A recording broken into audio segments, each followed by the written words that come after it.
Août 1944. Les chars du général George Patton déferlent sur la France à une vitesse vertigineuse, parcourant 640 km en moins d'un mois. Sa troisième armée a mis les Allemands en déroute, et Patton sent la victoire à portée de main. Mais un problème se pose.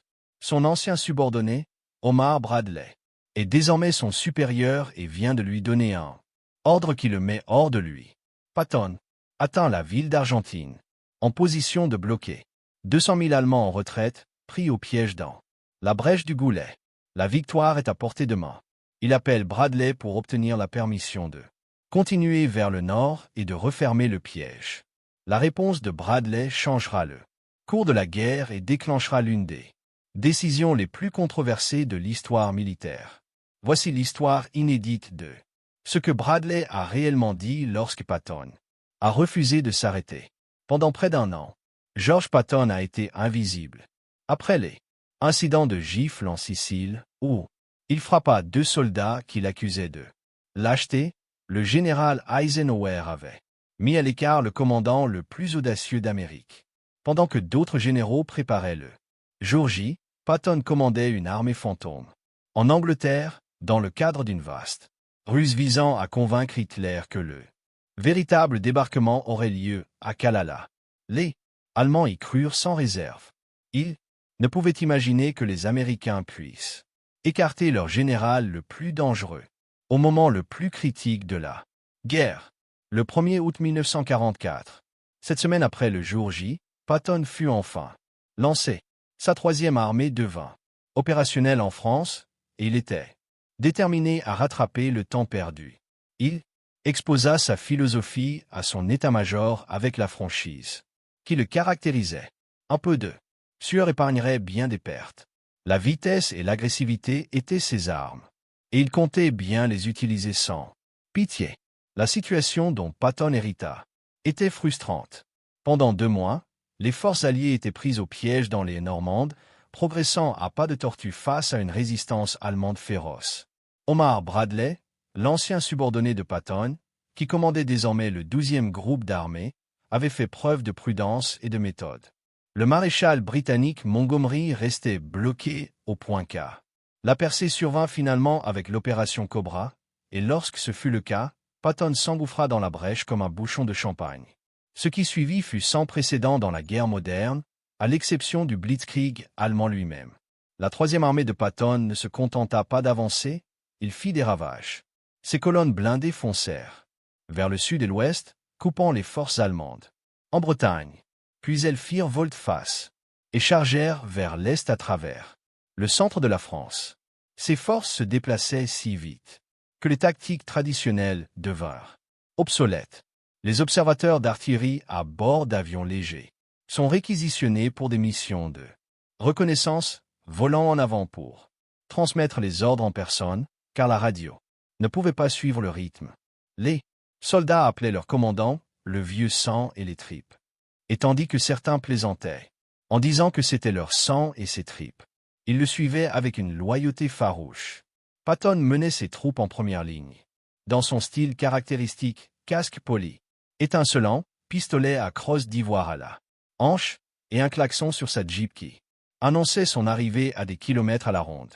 Mais derrière cette théâtralité se cachait un esprit militaire profondément analytique qui comprenait ce que ses contemporains ignoraient souvent.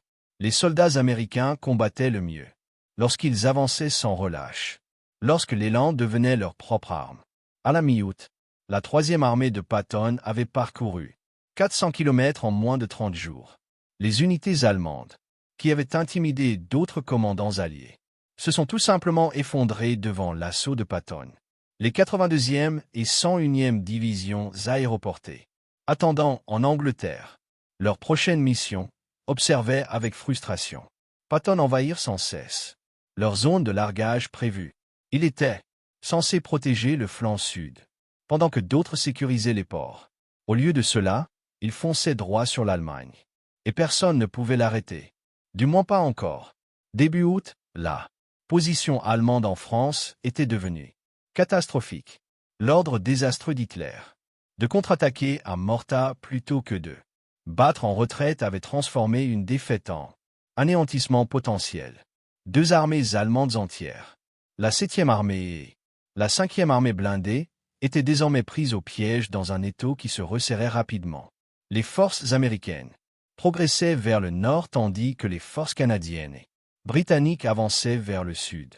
Entre elles se trouvait la ville de Fillele et, au-delà, la seule voie d'évacuation vers l'est, en direction de l'Allemagne. L'occasion était extraordinaire. Le général Eisenhower l'aperçut immédiatement. Si les Alliés parvenaient à combler ce qui était désormais connu sous le nom de brèche de Fillele, ils pourraient piéger presque 250 000 de soldats allemands. Avec leur équipement, ce serait le coup décisif qui pourrait mettre fin à la guerre en Europe des mois plus tôt que prévu.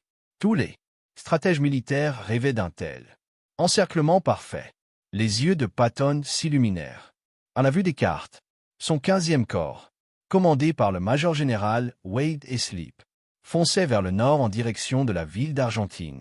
Les Canadiens étaient censés progresser vers le sud depuis Fillele, à seulement 13 miles de là. L'écart entre eux se réduisait d'heure en heure.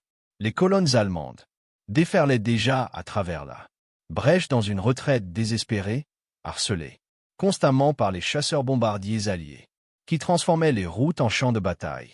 Le 13 août, les forces de Eslip atteignirent Argentine, exactement comme prévu.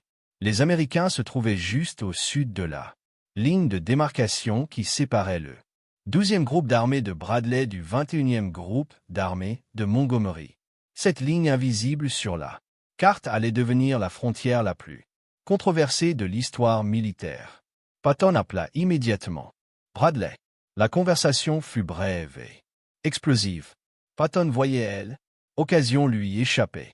Les Canadiens étaient des troupes inexpérimentées luttant contre la résistance allemande acharnée au nord de Fillele.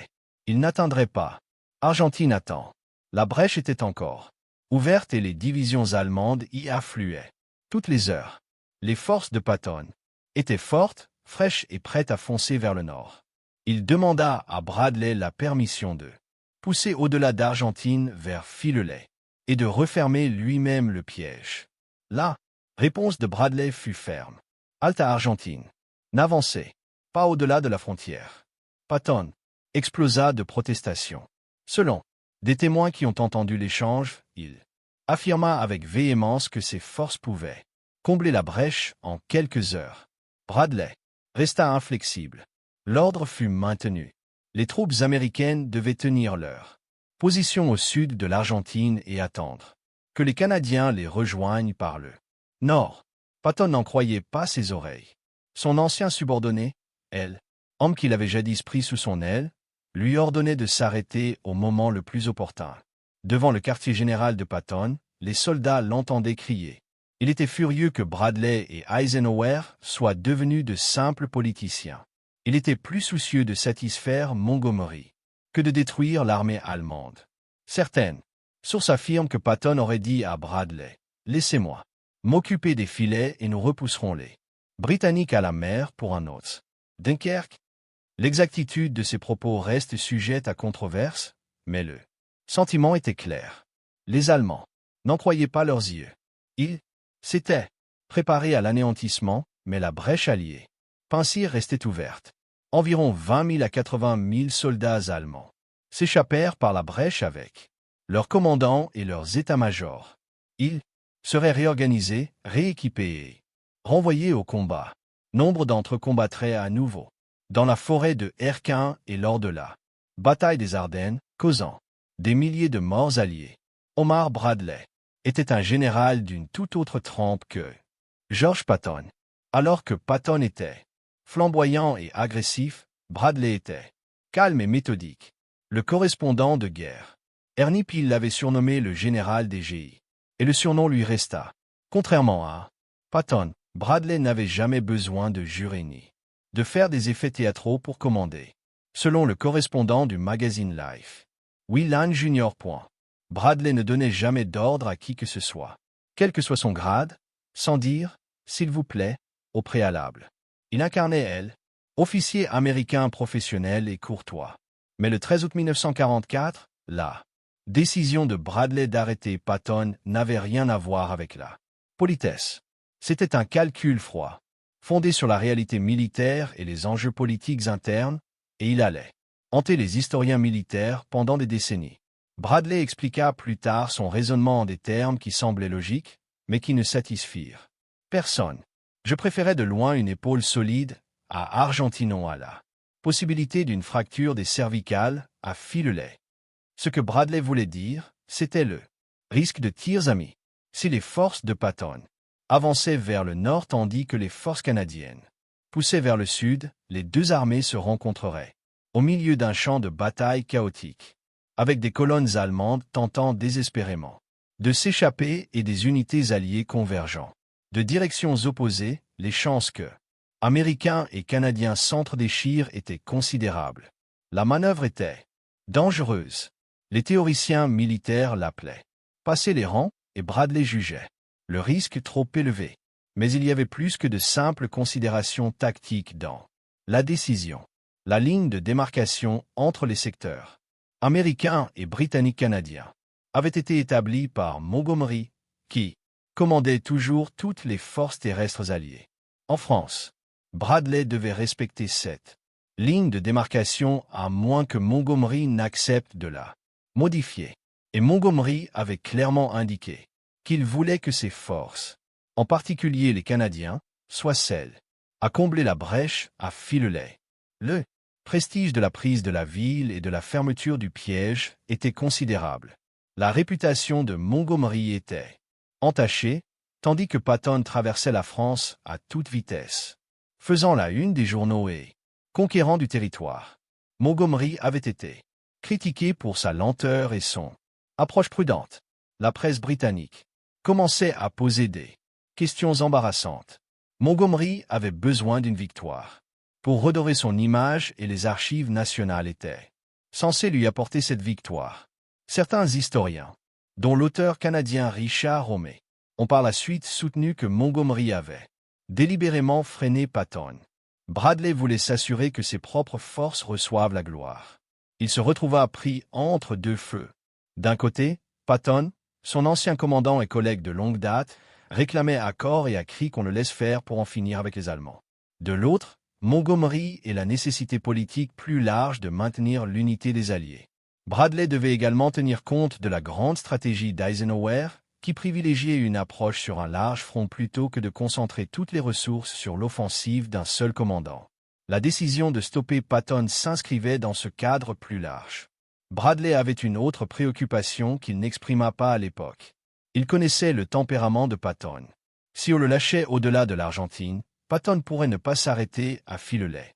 Il pourrait continuer, lancé dans une course à la gloire, risquant d'étendre ses lignes de ravitaillement et d'exposer ses flancs à une contre-attaque allemande. Le génie de Patton pour elle. Exploitation pouvait aussi être sa plus grande faiblesse. Il fallait bien que quelqu'un prenne les rênes. Et Bradley avait décidé que ce soit lui. L'ordre fut maintenu. Les forces de Patton consolideraient leur position autour d'Argentan et attendraient. La brèche resterait ouverte pendant encore 5 jours, jusqu'à ce que les forces canadiennes atteignent enfin Filelet le 18 août.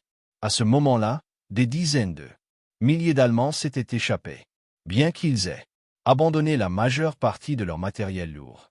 Les Alliés avaient remporté une victoire significative à Filelet, détruisant une grande partie de l'armée allemande en France. Mais ce ne fut pas l'anéantissement total qu'il aurait pu être, et Patton ne pardonna jamais à Bradley pour cela. Les conséquences de Filelet hantèrent l'avancée alliée pendant des mois. Si les récits officiels la considéraient comme une grande victoire, et elle l'était, une question lancinante demeurait. Et si Bradley avait laissé Patton combler la brèche? Combien de vies alliées auraient pu être sauvées si les Allemands qui avaient réussi à s'échapper avaient été capturés ou tués à Filelet au lieu de reprendre le combat plus tard? Les chiffres sont éloquents. Environ 50 000 Allemands furent capturés dans la poche de Filelet et 10 000 furent tués, mais entre 20 000 et 80 000 soldats parvinrent à s'échapper par la brèche avant qu'elle ne soit finalement refermée le 18 août. Cette large fourchette d'estimation reflète le chaos de la retraite et la difficulté de recenser les unités dispersées. Ce qui est incontestable, c'est que ces survivants formèrent le noyau des divisions allemandes reconstituées qui allaient reprendre le combat. Patton observa ces 5 jours cruciaux avec une frustration croissante. Il entendait les bruits de la bataille au nord, où les Canadiens luttaient contre une farouche résistance allemande. Les chasseurs alliés ont pilonné les colonnes en retraite, la brèche était un véritable champ de bataille, comme le disaient les pilotes. Les routes qui la traversaient étaient encombrées de véhicules en flammes, de chevaux morts et de soldats allemands tentant désespérément de s'échapper à pied. Mais l'infanterie continuait de progresser, emportant avec elle des officiers et sous-officiers expérimentés qui allaient former l'ossature des nouvelles lignes de défense. Malgré la controverse d'Argentan, Bradley laissa carte blanche à Patton pour la phase suivante des opérations. Les Allemands battaient en retraite vers l'est, en direction du fleuve Seine et finalement vers la frontière allemande. Bradley ordonna à Patton et au général Courtney Hodges, commandant de la première armée, de poursuivre l'ennemi avec vigueur. Il leur laissa une grande latitude et Patton n'eut pas besoin d'être prié 2 fois. La troisième armée se lança à nouveau à l'assaut, couvrant du terrain si rapidement que les lignes de ravitaillement eurent du mal à suivre. Fin août, les forces de Patton atteignirent les abords de Paris.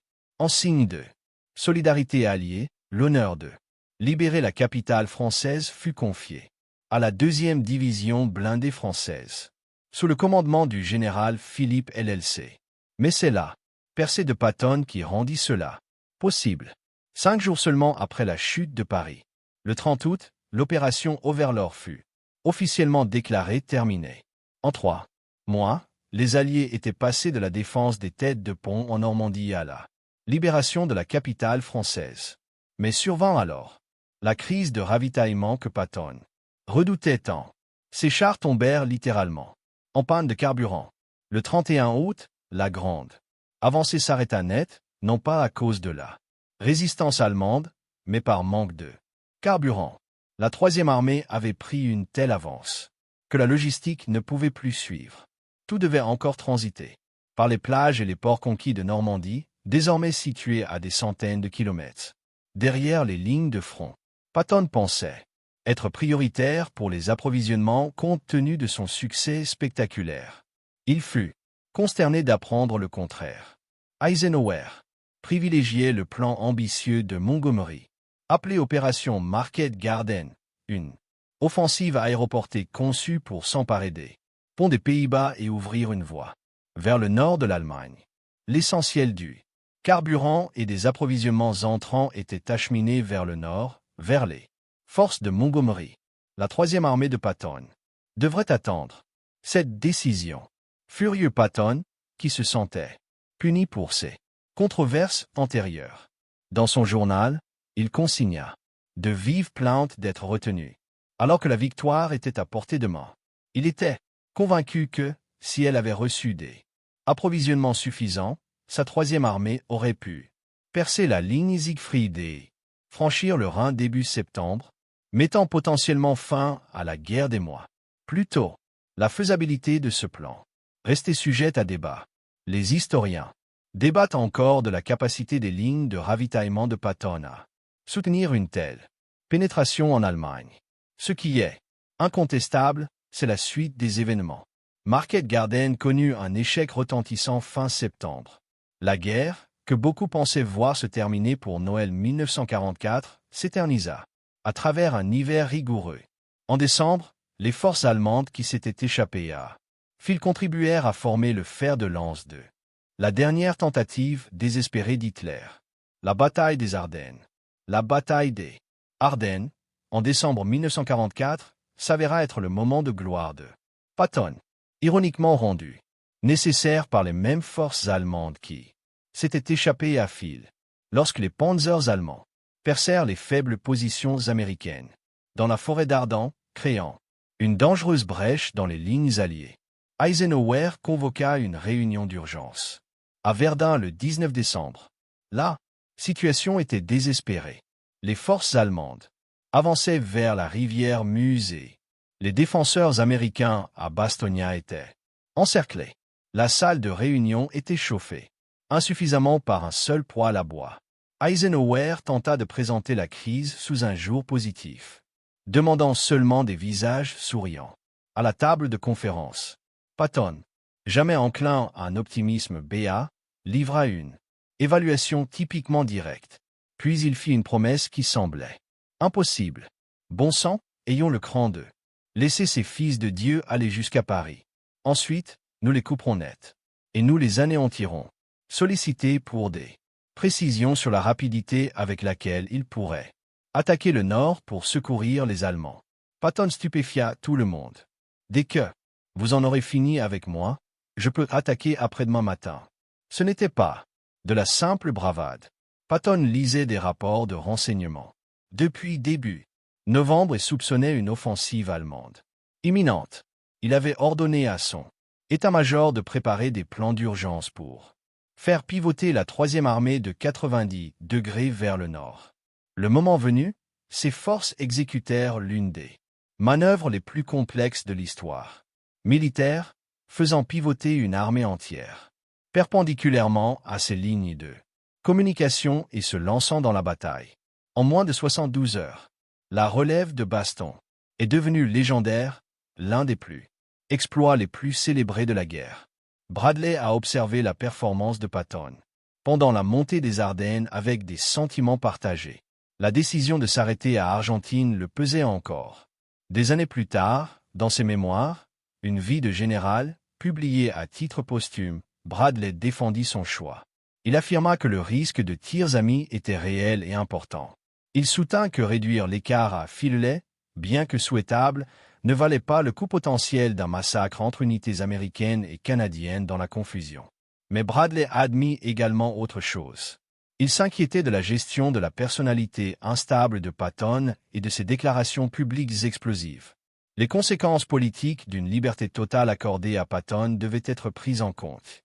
Eisenhower s'efforçait de maintenir une coalition où les forces américaines, britanniques et canadiennes travailleraient efficacement ensemble.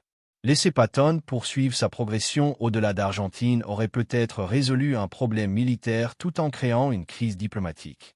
La relation entre Bradley et Patton ne s'est jamais vraiment rétablie. Patton estimait que son ancien subordonné était devenu trop politique, trop soucieux de satisfaire Montgomery plutôt que d'éliminer efficacement les Allemands. Bradley, quant à lui, pensait avoir pris la bonne décision, conciliant nécessité militaire et considération stratégique plus large. Tous deux avaient partiellement raison et tous deux avaient partiellement tort.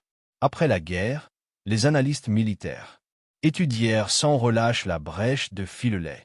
La plupart conclurent que la décision de Bradley était compréhensible compte tenu des informations disponibles à l'époque, mais finalement erronée. Le risque de tirs amis, bien que réel, était gérable. Les forces allemandes qui s'échappèrent infligèrent ensuite des milliers de pertes supplémentaires dans la forêt d'Erquan lors de la bataille des Ardennes et pendant la défense finale de l'Allemagne. Le coût de la prudence à Filet se mesura en vies américaines tout au long de l'automne et de l'hiver. 1944, Patton mourut en décembre 1945, des suites de blessures subies dans un accident de voiture. En Allemagne occupée, quelques mois seulement après la fin de la guerre, il n'eut jamais l'occasion d'écrire ses propres mémoires complètes. Pour justifier ses actions, Bradley vécut jusqu'en 1981, devenant général 5 étoiles de l'armée et occupant le poste de chef d'état-major interarmée. Il eut des décennies pour réfléchir à ses décisions, y compris en Argentine. Finalement, ce que Bradley dit lorsque Patton traversa la France à toute vitesse, sans attendre d'ordre, était simple: arrêter. Un seul mot qui portait le poids de dizaines de milliers de vies et changea le cours de la guerre. Ce fut l'ordre le plus controversé que Bradley ait jamais donné, et l'histoire reste partagée. Le génie de Patton pour la guerre d'agression se heurta à la prudence et au calcul politique de Bradley en Argentine, et l'armée allemande s'engouffra dans la brèche. La question de ce qui aurait pu être continue de hanter l'histoire militaire. Plus de 70 ans après. Un rappel qu'en guerre, les chemins non empruntés peuvent être aussi importants que les batailles livrées.